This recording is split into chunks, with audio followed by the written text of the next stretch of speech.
બોટાદના માર્કેટ યાર્ડમાં ખેડૂત એટલે કે જગતનો તાત જે આપણને અન્ન પૂરું પાડે છે, ત્યાં માર્કેટ યાર્ડના બે માંગને લઈને એ લોકો રજૂઆત કરવા માટે ગયા।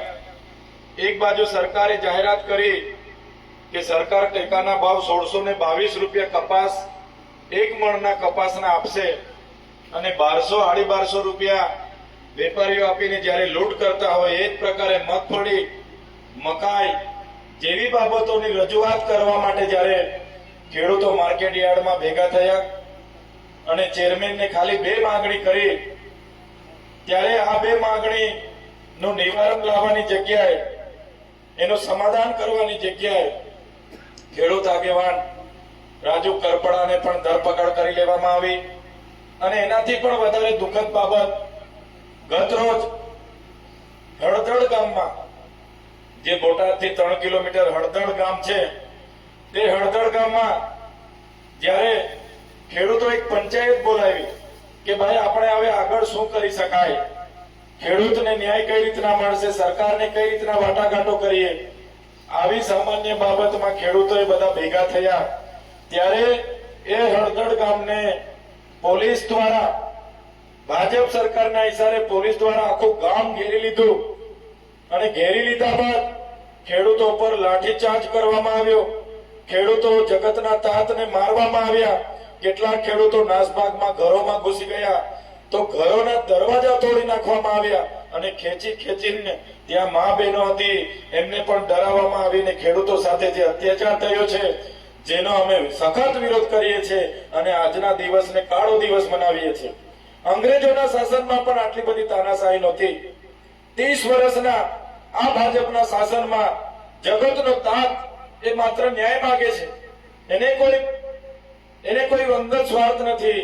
આખું વર્ષ ખેતીમાં મહેનત કરે છે, પરસેવો પાડે છે, મોંઘવારીને દિવસે ને દિવસે મોંઘવારી વધે છે, એના પાકનો ભાવ નથી મળતો, એ ન્યાય પણ આ ભાજપ સરકાર આપી નથી શકતી। 30 વર્ષની સરકાર, એના મંત્રીમંડળ, એમની સરકાર નિષ્ફળ ગઈ છે।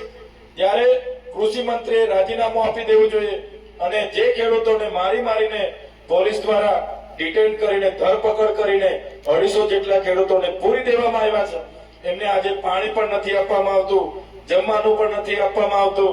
એ ખેડૂતોના સમર્થનમાં અને સરકારના ઇશારે પોલીસે કરેલા અત્યાચારના વિરોધમાં આજના દિવસને અમે કાળો દિવસ તરીકે મનાવીએ છીએ। અને સાથે સાથે આવનારા દિવસોમાં આ પ્રકારના ખેડૂતો સાથે અન્યાય થશે તો આખા ગુજરાતના જેટલી પણ એપીએમસી માર્કેટ યાર્ડો છે એમાં ખેડૂતોને સાથે રાખીને ખૂબ મોટા આંદોલનો પણ થશે અને બોટાદના ખેડૂતો સાથે સમગ્ર ગુજરાતના ખેડૂતો છે, હળદળના જે પણ બનાવ બન્યો છે એ બનાવની વિરોધમાં એ લોકોને ન્યાય અપાવવા માટે આવનારા દિવસોમાં માનવ અધિકાર પંચમાં પણ અમે જઈશું।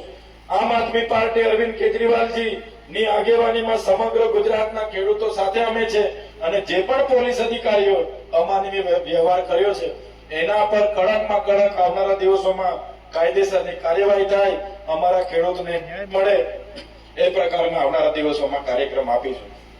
જય જવાન, જય જવાન, જય જવાન, જય જવાન, ધન્યવાદ।